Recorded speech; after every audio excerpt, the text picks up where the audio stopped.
সুষ্ঠু নির্বাচন আয়োজনের প্রতিশ্রুতি বাস্তবায়নে অন্তর্বর্তী সরকারকে তৎপর হওয়ার আহ্বান জানিয়েছেন বিএনপি মহাসচিব মির্জা ফখরুল ইসলাম আলমগীর। তিনি বলেছেন, ছাত্র জনতার মাধ্যমে অন্তর্বর্তী সরকার গঠন হয়েছে, যেখানে স্পষ্ট করে বলা আছে তারা সুষ্ঠু নির্বাচনের ব্যবস্থা করবে। এজন্যই আমরা তাদের সমর্থন দিচ্ছি এবং তাদের পাশে আছি। দ্রুত সংস্কার কাজ শেষ করার তাগিদ দিয়ে মির্জা ফখরুল আরও বলেন, নির্বাচন কেন্দ্রিক যেসব সংস্কার রয়েছে সেগুলো দ্রুত সম্পন্ন করতে হবে। আইন প্রশাসন এবং বিচার বিভাগের সংস্কারের মাধ্যমে যত দ্রুত নির্বাচনে যাবে বর্তমান সরকার, ততই দেশের মানুষের জন্য কল্যাণ হবে।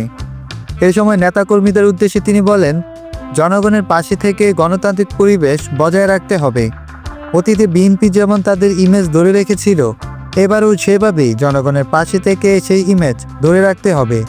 গণতন্ত্র রক্ষার আন্দোলন চালিয়ে যাওয়ার আহ্বান জানিয়ে বিএনপি মহাসচিব আরও বলেন, তারেক রহমানের নেতৃত্বে বিএনপি গণতন্ত্র প্রতিষ্ঠার লক্ষ্যে আন্দোলন সংগ্রাম চালিয়ে যাচ্ছে। সেখান থেকে যেন কোনোভাবেই বিএনপি পিছিয়ে না পড়ে।